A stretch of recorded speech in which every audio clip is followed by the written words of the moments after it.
Hello and welcome to Talk Gnosis, the web's favorite talk show about Gnosticism, Gnosis, the ancient Gnostics, mysticism, magic, Christian mysticism, spirituality, meditation, philosophy, romanticism, Schelling, modernism, Hegel, Heidegger, postmodernism, post-postmodernism, whatever else we feel like talking about. I'm your host, your only host tonight. Unfortunately, Lainey couldn't make it, and our many guest hosts were all busy because they're selfish having lives. So I'm here hosting by myself, but folks, I'm not all by myself. We got a great guest tonight. It's Bishop Wilbean Mar Thomas, AJC Bishop, primate of the AJC, and a real life, full-time, in the flesh philosopher. We're going to be talking about Gnosticism and philosophy. Your Grace, hello, and thanks for joining us. Thanks so much for having me, Jonathan. That was quite the intro there.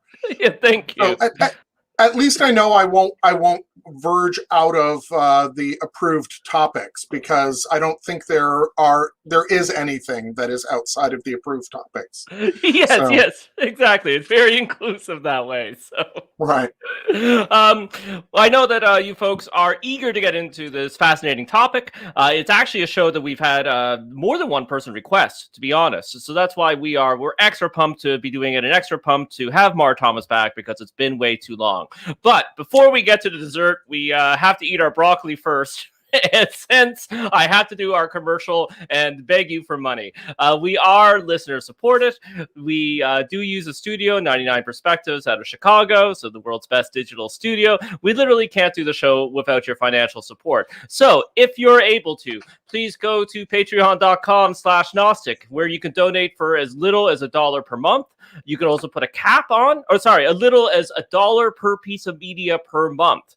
And if we do a bunch of media, you can put a cap on that so that we don't overcharge you. You can stay within your comfort zone. You can also do one-time donations at paypal.me. Able to help us financially, we 100% understand. These are trying times. And you can also help us out by sharing the show, leaving reviews both on the podcatcher of your choice and on YouTube, by liking and subscribing, by sharing us on social media. Mouth to mouth is very effective for spreading the word. So please, if you can, help us out in those ways. Okay, the begging is over. The commercial is over. We can dive on into it. And Your Grace, I guess we better go back a couple thousand years. And apparently Plato is a big deal in philosophy, even till this day. I've heard that, yeah. Yes, yeah. But what does he have to do with Gnosticism? The relationship between Plato and Gnosticism is really kind of fascinating, and because I really would want to first make a distinction between Platonism and Gnosticism, because they are two really different approaches. And just to give a little bit of a shout out to everybody's favorite Neoplatonist, Dr. Jeffrey Kupperman, he would repeatedly stab me if I didn't make it clear that the Neoplatonists, people like Iamblichus and Plotinus, are not Gnostics. But there really is this profound inheritance in Gnosticism from the kind of thinking that we see in Plato. Plato, of course, is the one who first sort of presents the idea of the demiurge in the Timaeus. The demiurge there is a positive force, is something that is responsible for the fundamental structure that underlies the universe.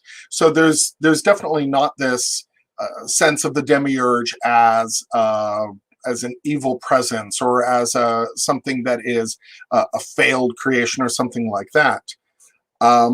We see the idea of the archaic state in the Statesman, where the idea of the golden age is presented. And more than anything, this fundamental split between the material world and the spiritual world that becomes so much a part of Manichaeanism, of course, but other forms of Gnosticism, and that ultimately later philosophers are simply going to identify under the general terminology of metaphysics. That defines the Platonic approach in many ways, and that is such an essential part of Gnosticism that I think it would be impossible to talk about Gnosticism without talking about this inheritance from Plato. Right. And it's very direct to the point of, I believe part of Plato's Republic was actually found in the Nag Hammadi scriptures, like in that cache of documents. So they were Yeah, really engaging with I've Plato.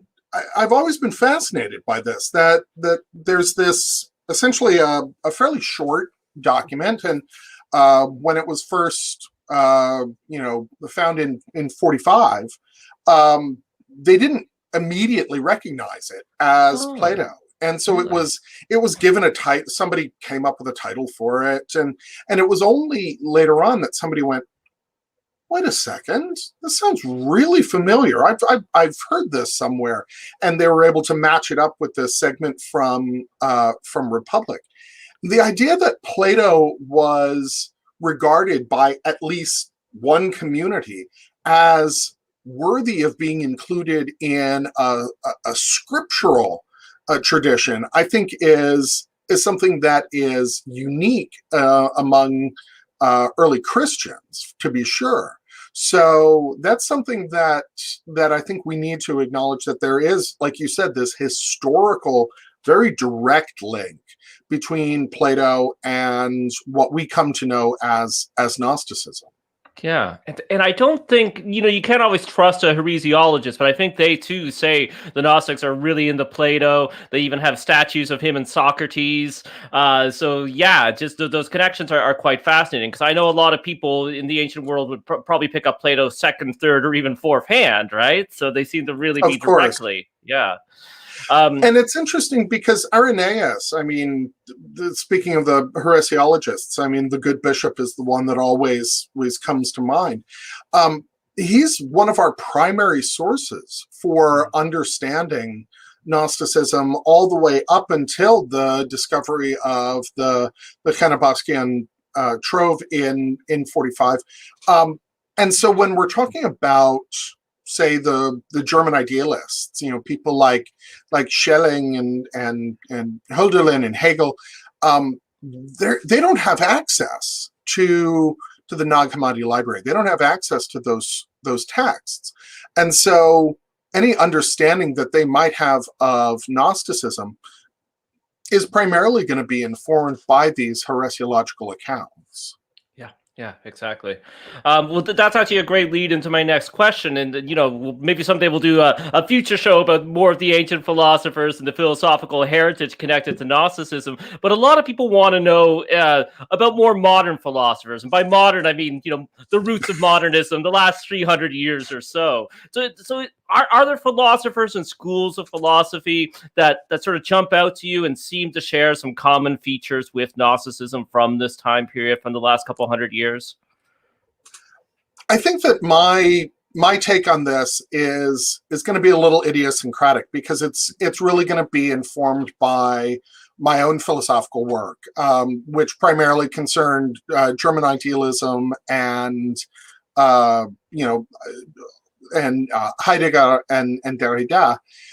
So those are the figures that sort of I see the connections in, because while I've always worked very, very hard to keep my sort of professional life and my spiritual life at least marginally compartmentalized, necessarily they inform one another. And so when I was writing my dissertation, for example, which is primarily on Hegel and Schelling, the connections between what I was reading and my own spiritual experiences were obviously something that was going to have an impact.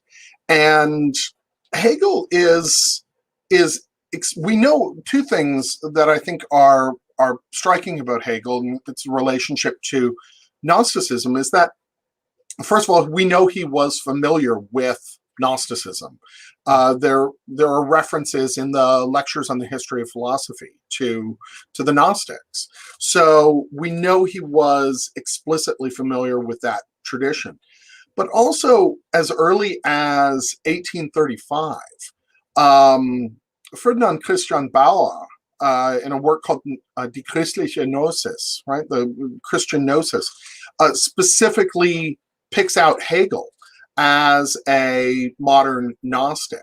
Oh. And more than anything, the argument there is that people like Hegel and Schelling in particular are indebted to Jakob Böhme.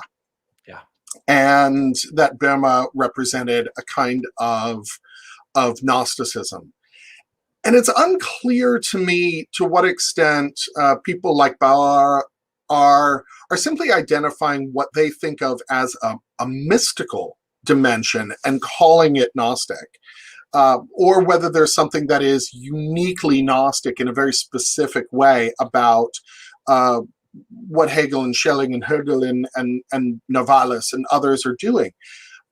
Because I think even today we're sort of plagued by this problem that people who are interested in Gnosticism and fascinated by it and drawn to it then begin to see it everywhere, and we begin to lose the terminological precision of the word, right? That it simply becomes a catch-all term for, on the one hand, any kind of Christian mysticism or meditative practice or anything like that.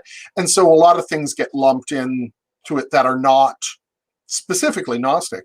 And on the other hand, we'll, from the position of small o Orthodox Christianity, the accusation of Gnosticism is often leveled at an extraordinary variety of figures and groups that often have absolutely nothing to do with Gnosticism and probably don't even recognize the word. But I think that in the German idealists and the romantics, we see something that does connect to certainly Böhme's tradition, but also some of the Gnostic ideas that are present in the classical texts regarding the role that knowledge plays and the way that the life of God progresses. For Hegel in particular, the journey of God to come to know himself is something that, on the one hand, is running counter to the sort of traditionalist scholastic and the pietist tradition, but is also something that I think, if we're imagining sort of the life of the Godhead in Valentinian Gnosticism or something like that, suddenly sounds very, very familiar. And Schelling in particular has this notion of God's self-overcoming, where God is something that is active and vibrant and is not simply a perfect thing that is eternal and unchanging and fixed, monolithic, but rather something that undergoes transformation. And I think that that's wonderful in that it mirrors the human ascent that we see in Gnosticism. And I know, Father Tony Sylvia has done, wonderful work talking about the way in which the spiritual ascent and the initiatory journey is coded into so much of the Gnostic mythology. And it makes sense to me, at least, that we, as sparks of the divine, as bearers of the sacred flame, as echoes of the original creation, that we should follow that that same path that the Godhead undertakes to come to self-knowledge and self-overcoming. So I don't think that people like Ferdinand Bauer are wrong in suggesting that there is not just a mystical element in Hegel and Schelling and Hölderlin, but a specifically Gnostic one. So I think that that's an important sort of connection there. Whether they would have thought of themselves as Gnostic, who knows, right? That's something else. But to be sure, their contemporaries or near contemporaries are identifying this strain in their thinking. Yeah. Do you see anything else in Hegel that sort of jumps out to you as Gnostic or Gnostically informed or works well within a modern Gnostic setting? I think that primarily this idea of the journey of God is toward knowledge in particular is specifically Gnostic, but also the idea that there are echoes in Hegel, I think, of a negative theology, and that God is something that we can never have knowledge of in a positive sense, but rather only through carving away untruths, and so I think that too has echoes in the idea of what Hans Jonas calls the alien God, right? Which I think is, if I'm trying to, and I give some thought to this with some frequency, give an account of what we actually mean by this term Gnostic.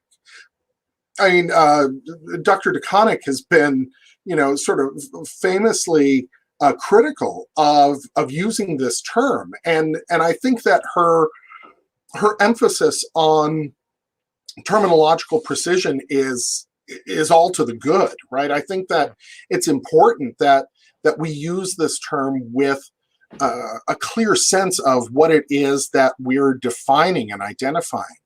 I'm not sure that I would go as far as she does in saying that we oughtn't to sort of lump too many of these groups together. We ought not to use that as too big an umbrella, but to be sure, I think that there are elements that we can see as very specifically Gnostic in the writings of people like Hegel and Schelling, and it's true, a lot of it is coming through Burma. And my knowledge of Burma is always mediated by Schelling, right? I mean, that's sort of how I get into Burma.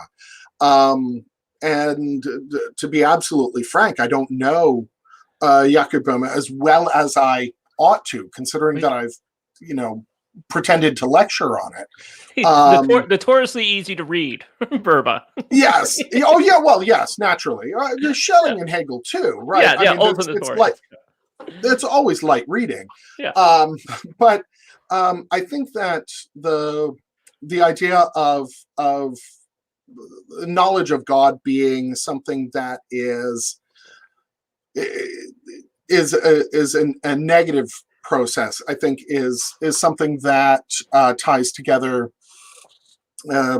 Hegelianism and, if we can call that a thing, and Gnosticism. Yeah. No, I do agree with you about how we do have to be precise with our terminology.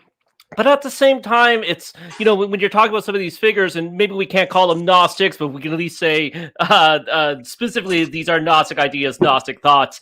And also, and I'm not explaining myself very well here, but when you have somebody who's specifically getting ideas from the stream of Gnosis, from historical Gnosticism, and then taking mystical ideas from themselves or from their surrounding environment, all of a sudden you have a lot of qualities and ideas that the Gnostics believed and embraced, right? All within one figure, within one body of thought. So when you see, at least to me, all of this coming together, I think we can at least use the G word, but like what you're doing sometimes with a little asterisk there. Yeah, and it's funny because I've argued that classical Gnosticism is a very intellectual exercise. That for them it was a philosophical exercise, and this has actually played out for me in interesting ways because I think about, for example, teaching Gnosticism to children. Mm-hmm. And I said, why the hell would you want to do that, right? I mean, you teach orthodoxy to children, right? Because it's easy to understand. That's incredibly disparaging, and I don't mean it that way, but a little bit. But Gnosticism is something that you have to sort of engage with when you've come to a certain level of philosophical insight. It's not something that lends itself to simple terminology or a simple mythology or something where you can just sort of have a coloring book and learn the stories and you're good to go. It involves grappling with really challenging philosophical concepts, not the least of which is the fact that we find ourselves in a universe where we are not at home. That's a disturbing and uncanny sort of experience, and for many ways, I think both Gnosticism and philosophical approaches in a certain tradition, starting in the late 18th and early 19th century, are a way to grapple with this uncanniness, with this not at homeness in which we find ourselves. Yeah, I completely agree, and and I've actually, I think probably a conclave or something heard you speak on, the intellectual exercise of the ancient Gnostics, and I completely agree with you too. And I also sort of grapple with that, where it's like my wife is like, if we have kids, are you going to raise them Gnostic? And I'm like, am I? I'm like, maybe I'll just send them to the local Episcopalian Sunday school, and then when they're old enough, be like, by the way, I think there's a lot to be said for that, actually, because I think that in terms of what we want a faith community or a faith commitment to do for children, traditional Christianity does that really well if we listen to the actual teachings of the Gospels. If I want my children to be decent human beings and care for their fellow human beings, right? Traditional Christianity's kind of got that covered, even if it doesn't live up to its own aims all too frequently. There's nothing that Gnosticism can add really to that. But once they get to a certain point and they begin to want to understand this created world and the universe in which we live more profoundly, that's when you say, well, come on over here. I've got this thing I want to show you. And I think that there's a lot to be said for that approach, that you can get to Gnosticism through, again, small o orthodoxy or large O orthodoxy, if you like. Yeah, exactly, and it's a discussion for another day. But I sometimes wonder too, with since we live in the most secular generation that is getting more secular every day, particularly up here in Canada, where we do have a lot of people for the modern Gnostic communities who, for whatever reason, are still attracted to us, but may not have a very strong Christian background. And I think about something like Secret John. Like Secret John wants you to read Genesis first. They want you to know that story inside and outside. Secret John isn't a replacement for the Book of Genesis, right? So you're right. Absolutely. Yeah. So it's something I kind of think about sometimes or grapple with sometimes. And by the way, if you have an on-church background, don't worry, we still want you to come hang out with us. Yeah, we'll do a kind of primer course pretty quickly. We'll get you up to speed. Yeah. But I think that this I think is a good point just about the AJC in particular, and I'm sure this is true of many other spiritual organizations, that that we are open to people of goodwill. And that means, if you are, coming from a Protestant background, a Catholic background, a Jewish background, a Muslim background, an atheist background, a pagan background, a witch background, a Satanist background, whatever. If you're coming in as a decent human being with an earnest seeking for community and understanding, then of course the door is going to stand wide open. Yeah. And you don't even necessarily have to be a decent human being. If you could be a decent human being while you're showing up the rest of the time. I'm trying to pitch that because I'm trying to make a claim for myself that if I can claim that I'm a decent human being, which nobody I don't think has ever claimed ever, I can sort of get off scot-free here without explaining myself too much. Yeah, when this goes live on YouTube, there's going to be a pop-up with one of those fact checks. Yes. Mar Thomas is not a decent human being. Mar Thomas is barely a human being. Yeah. So I'm also going to edit the beginning of the show to make you say Proculus was a Gnostic, and then I'll just send that to Dr. Jeffrey Kupperman. So, I can imagine that is easily done, and I worry because Dr. Kupperman is at times heavily armed and also very skilled in martial arts. So his ability to kill me on sight is never in question. Yes, well, that's why they call him Jeffrey the Stabber. But we have gotten off topic, which is if we talk romanticism, I feel is a topic that a lot of our audience is going to be familiar with because it pops up in high school literature classes. It often pops up in lots of different places, and in my opinion, it's really a philosophical movement that really has had a strong impact on life even up to today. Can you talk a little bit about German romanticism and possible connections to Gnosticism? It's interesting because when we talk about German romanticism, it's very different from the English romanticism that we're probably more familiar with. We're familiar with Byron and Wollstonecraft and those folk, and that sort of romantic tradition. But in Germany, it takes a somewhat different form. First of all, it is more sort of philosophically inclined.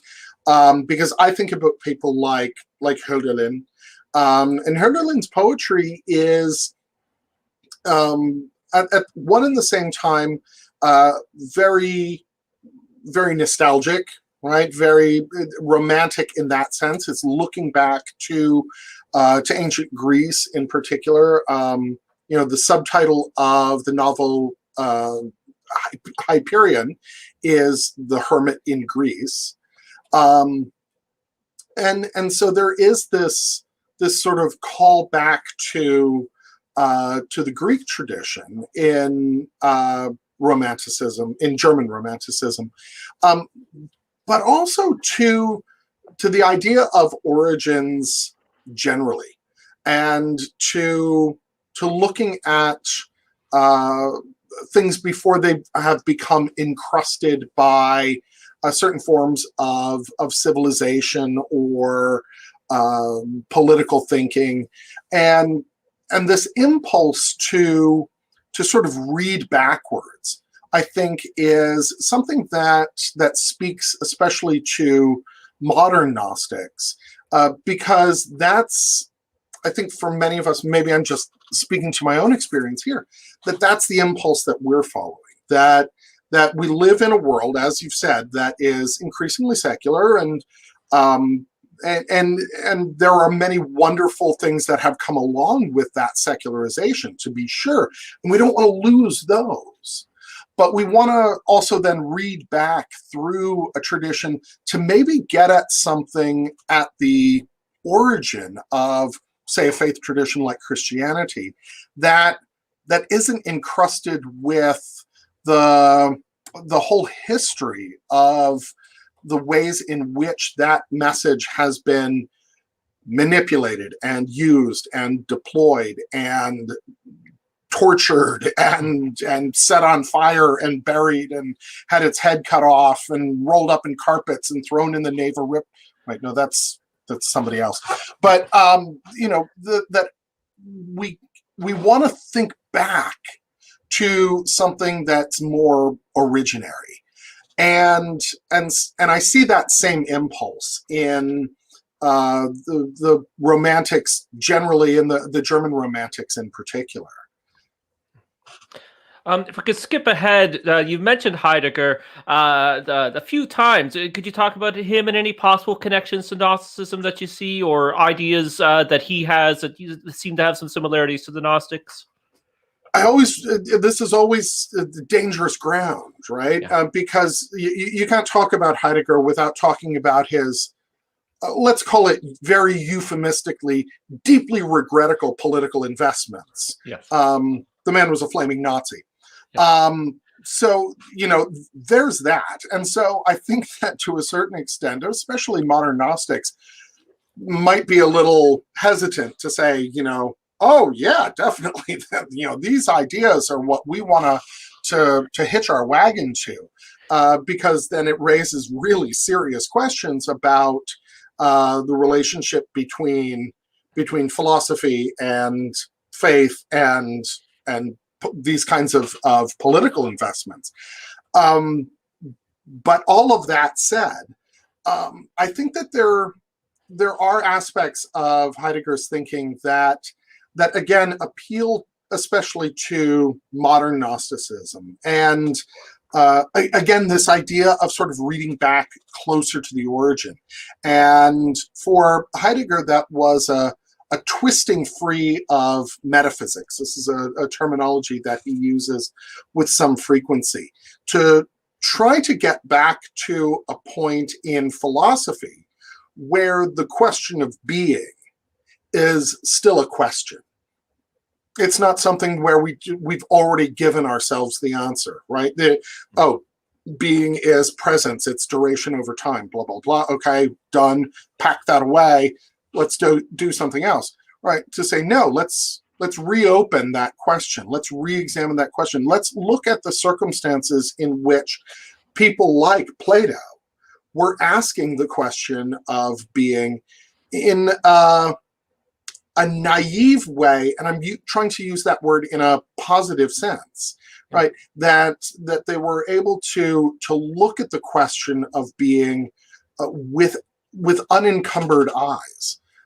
They weren't looking at it through the veils of 2,500 years of philosophy. And Gnosticism, modern Gnosticism, I think, is in many ways an attempt to do the same thing for Christianity, to say, okay, what would it be like to experience the presence of the Christ event in a direct way that is not encumbered by a tradition of theology and schism and political infighting and and everything that goes along with that. And that is at one and the same time, of course, a romantic notion, right? It's an impossible romantic notion. But for Heidegger, he tries to think this without the nostalgic dimension, right? Without saying, oh, well, we can just sort of turn back the clock and do what they did, right? He knows that that's impossible. And so I think that the impulse here is very, very similar. But there are other elements, I think, that I find in Heidegger, particularly the later Heidegger, the idea of the poet as the sayer of the sacred.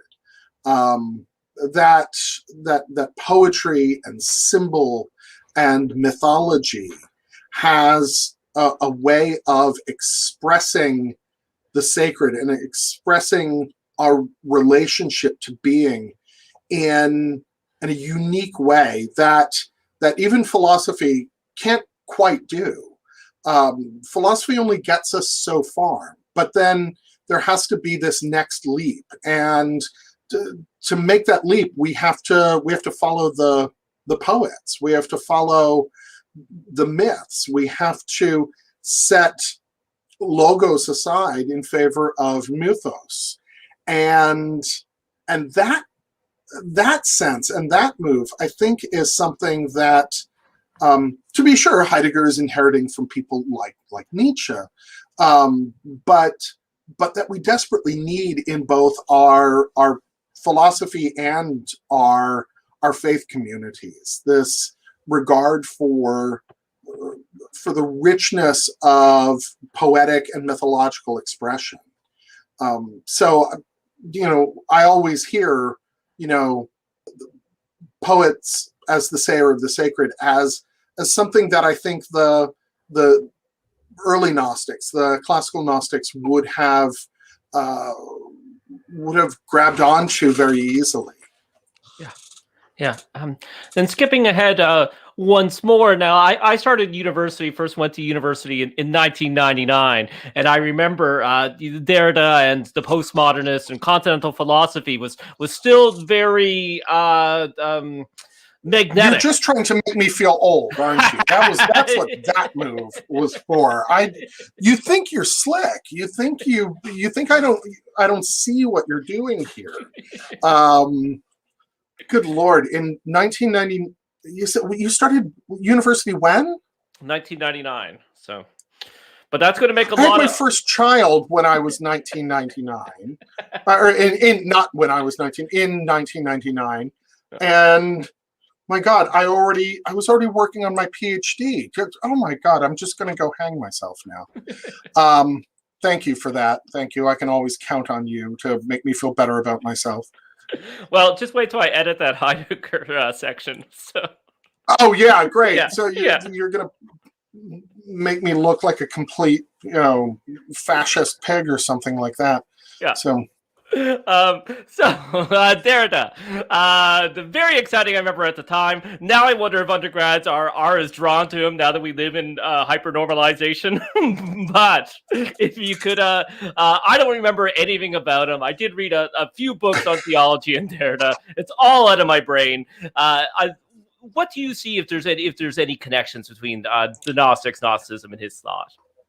Well, certainly, deconstruction took the idea of a certain kind of Gnosticism very seriously. I mean, Paul de Man and others, were very, very interested in it.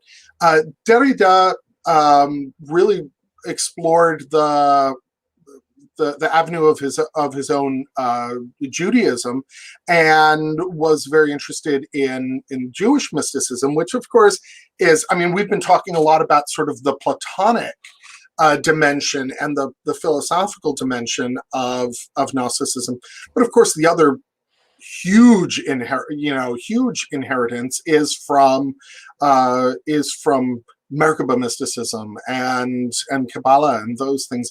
And we know that Hegel was familiar with Kabbalah. We know that he, at least knew of this. I don't know what sort of understanding he had and how that was mediated. But when we get to Derrida, and the question then becomes one of a different kind of reading, of a reading of the gaps, of the unspoken, of the unsaid, and finding truth in difference, in not in identity, but in variation, in movement rather than stasis. And I don't think it's an accident that when we look at the eons, right? Often the first two of the eons are the Bythos and the Sihe, right? The depth and silence. That those gaps, that emptiness is where things happen. It's where it begins. And I think that Derrida's attempt to deconstruct the metaphysical tradition speaks again to the yearning that is present in the early Gnostics and in modern Gnosticism as well, to to find an experience of the world that is not defined by traditional concepts of presence and fixity and identity, but instead to experience some of the multiplicity and the plurality of the sacred. And I don't think it's an accident that for all of their Platonism and for all of their monism, the early Gnostics always had this plethora of divine beings that filled the universe, that there was always this activity. It was never reducible to a one. It was never as simple as that. It was always something that dwelt in complexity and dwelt in plurality and dwelt in movement. And I think figures like Luisa Irigaray, who's closely associated with Derrida, does a wonderful job of gesturing towards these silences and these gaps. And the way that she develops, for example, I just sort of got it in my brain, right? This idea of the daimonic, right? Of eros as a daimonic force that bridges the gap between the sacred and the profane, or between the human and the divine. That's something that I think also has a strong appeal, at the very least, for the modern Gnostic, and might in some ways echo the initial impulse of classical Gnosticism. Yeah. Well, since you mentioned the modern Gnostics, do you see any influence or inspiration on the kind of modern Gnostic churches and movements from some of the philosophies we've been talking about? To be sure, modern Gnostics tend to be a bunch of giant nerds. That's no surprise to anyone at all who's watching this. Yeah.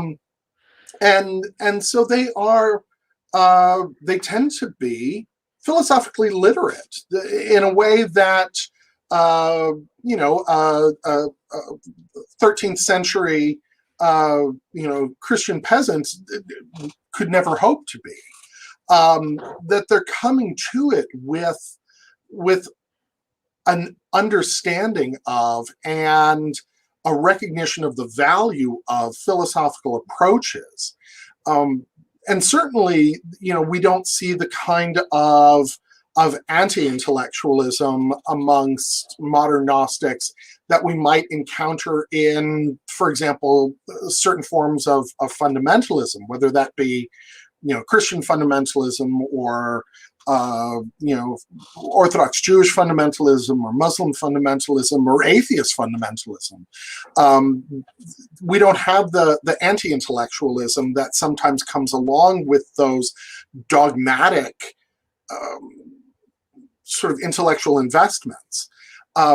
So I think that the fact that contemporary Gnostics are reading Plato, and they're reading Schelling, and they're reading Derrida, and they're reading Heidegger, and they're reading Hölderlin, and they're reading Hegel, and they know this vocabulary, and they know these ideas, I think is incredibly important, because it allows the contemporary Gnostic movement to explore not only its roots historically, but also the depth and complexity of its own experience of the world. And so I think that the fact that we're reading these, that we're familiar with these, is striking in and of itself. And maybe modern Gnosticism is having the kind of resurgence that it is today. Maybe that's overly hopeful. Because of the availability of texts and information, like the Platonic corpus, like the works of Hegel, right? That you can go online, and you want to read, the phenomenology of spirit, by all means, knock yourself out, which is probably what you'll end up doing. But it's available. in a way that is absolutely unprecedented. And so I think that there is a sense in which modern Gnosticism is always philosophically informed, is always philosophically expectant. It wants to explore these connections, and that's new and different and wonderful. And I think it is something that connects us to the classical Gnostics and to early Gnosticism. The desire to know permeates every aspect of the modern Gnostics being. And that's going to include scientific knowledge. That's going to include mystical knowledge. That's going to include philosophical knowledge and historical knowledge. And that's a wonderful, wonderful thing. So even if I can't necessarily, and I think I probably could if I, sort of worked at it, right? Even if I can't necessarily trace a particular, idea or concept or philosophical structure from, say, Behun through Hegel and Schelling to contemporary Gnosticism, right? The impulse is the same, and I think that that's what's most valuable. Yeah, I completely agree. So on the show, we often of course you completely agree. It's your job to completely agree. Right? That's also, I agree. Often on the show, we talk about how Gnosticism can seem to be, in some of the Gnostic ideas, it can be almost startlingly modern, or seem to speak to modern situations. Do you think Gnosticism had something to say to contemporary philosophy, like right here, right now? I do, and I think that the emphasis in Gnosticism on the practice of ritual, the practice of the use of mythology in an embodied and corporeal sense is something that is insufficiently explored by contemporary philosophy, though certainly within the continental tradition, right? I mean, people like Deleuze and Guattari, people like Badiou and Baudrillard were sort of struggling with this, right? I think that what we can do for philosophy is to keep those questions front and center, to remind philosophy that it has this role to play in our lives. And again, I think this is very, very similar to what the experience of the classical Gnostics was, when they lived at a time when the sense of myth and the sense of magic was being erased by political and military forces that dominated the world stage. Yeah. So I think that we can offer something to the philosophical community, and to remind it that it has a relationship to the sacred and the divine, and it has that if philosophy is going to be a love of wisdom, it has to reach beyond simple data gathering. I had a dear friend some years ago. She was learning about philosophy. She was almost a complete autodidact. And so she was reading all of this stuff. And she said to me, so I look at continental philosophy and I sort of see how that's the love of wisdom. I see those connections there. But I look at analytic philosophy and I don't see how that's really the love of wisdom. And I really pondered this for a while. And it was finally that I said, I'm going to have to just talk to my analytic colleagues. And so every time I would see my analytic colleagues, I'd, pour a couple of drinks down their throats. And I'd say, okay, so how is analytic philosophy the love of wisdom? And I would get these answers that were like, well, if you sort of look at it sideways and you step back and you squint your eyes, you can sort of see something that kind of looks like something that might resemble or bear a family resemblance to something that is kind of like the love of wisdom. And I was like, that is completely unsatisfying. And then I had, I was out with a colleague, and I asked this question, and he just looked straight at me and said, well, we don't think of it in those terms anymore, which actually seemed like a really good answer on the one hand, but made me sort of disappointed for my analytic colleagues that they've lost something if they're not thinking about philosophy as this love of wisdom anymore. If it has simply become love of data, then we're not really doing philosophy anymore. And that's not to disparage my analytic colleagues, but rather to sort of poke them a little bit and remind them, hey, this is your tradition too. This is what you signed on for, and this is what drew you to this. So don't forget it. Don't let that go. Yeah, well, I think that's the perfect place to start wrapping up, though, of course. I know we could go for hours. Before I let you go, Your Grace, and before we end the show, do you have anything you want to plug, anything you want to get out there to the people? No, I think that,